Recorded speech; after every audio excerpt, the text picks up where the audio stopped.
Hi ಎಲ್ರಿಗೂ ನಮಸ್ಕಾರ. ಅಮೆರಿಕದಲ್ಲಿ ಕಾರ್ ವಾಶ್ ಹೇಗೆ ಮಾಡ್ತಾರೆ ಅಂತ ತೋರಿಸ್ತಾ ಇದ್ದೀನಿ ಇಲ್ಲಿ. ನಾನು ಫಸ್ಟ್ ಟೈಮ್ ನೋಡಿದಾಗ ವಾವ್ ಅನಿಸ್ತು. ಸೊ ಅದಕ್ಕೆ ನಿಮ್ಮ ಜೊತೆ ಶೇರ್ ಮಾಡೋಣ ಅಂತ ಮಾಡ್ತಾ ಇದ್ದೀನಿ. ಅಮೆರಿಕದಲ್ಲಿ ಆಟೋಮೆಟಿಕ್ ಕಾರ್ ವಾಶ್ ಆಗುತ್ತೆ. ಇದನ್ನು ಟನಲ್ ವಾಶ್ ಅಂತ ಕರೀತಾರೆ.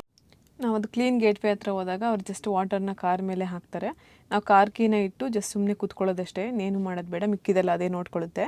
ಇಲ್ಲಿ ಕೆಳಗೆ ಒಂದು ಕನ್ವೇಯರ್ ಬೆಲ್ಟ್ ಅಂತ ಇರುತ್ತೆ, ಅದು ಕಾರ್ನ ಮೂವ್ ಮಾಡ್ತಾ ಇರುತ್ತೆ. ಇಲ್ಲೇನೆ ಡಿಫ್ರೆಂಟ್ ಕ್ಲೀನಿಂಗ್ ಸೆಕ್ಷನ್ ಇರುತ್ತೆ. ಈ ಕನ್ವೇಯರ್ ಬೆಲ್ಟು ಡಿಫ್ರೆಂಟ್ ಕ್ಲೀನಿಂಗ್ ಸೆಕ್ಷನ್ಗೆ ಮೂವ್ ಮಾಡ್ತಾ ಇರುತ್ತೆ.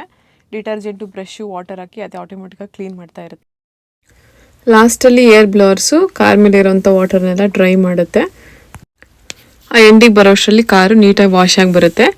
ಇದು ಹಾರ್ಡ್ಲಿ 1 ರಿಂದ 2 ನಿಮಿಷ ತಗೊಳುತ್ತೆ ಅಷ್ಟೇ ವಾಶ್ ಮಾಡೋಕ್ಕೆ. ನಿಮಗೂ ಇದ್ರ ಬಗ್ಗೆ ಗೊತ್ತಿಲ್ಲ ಅಂದು ಈ ವಿಡಿಯೋ ನೋಡಾದ್ಮೇಲೆ ವಾವ್ ಅನಿಸಿದ್ರೆ ಕಮೆಂಟ್ ಮಾಡಿ. ಈ ವಿಡಿಯೋ ಇಷ್ಟ ಆದರೆ ಲೈಕ್ ಮಾಡಿ. ಆ್ಯಂಡ್ ಈ ಥರ ವಿಡಿಯೋಗೋಸ್ಕರ ಸಬ್ಸ್ಕ್ರೈಬ್ ಮಾಡ್ಕೊಳ್ಳೋದು ಮರಿಬೇಡಿ. Thank you for watching.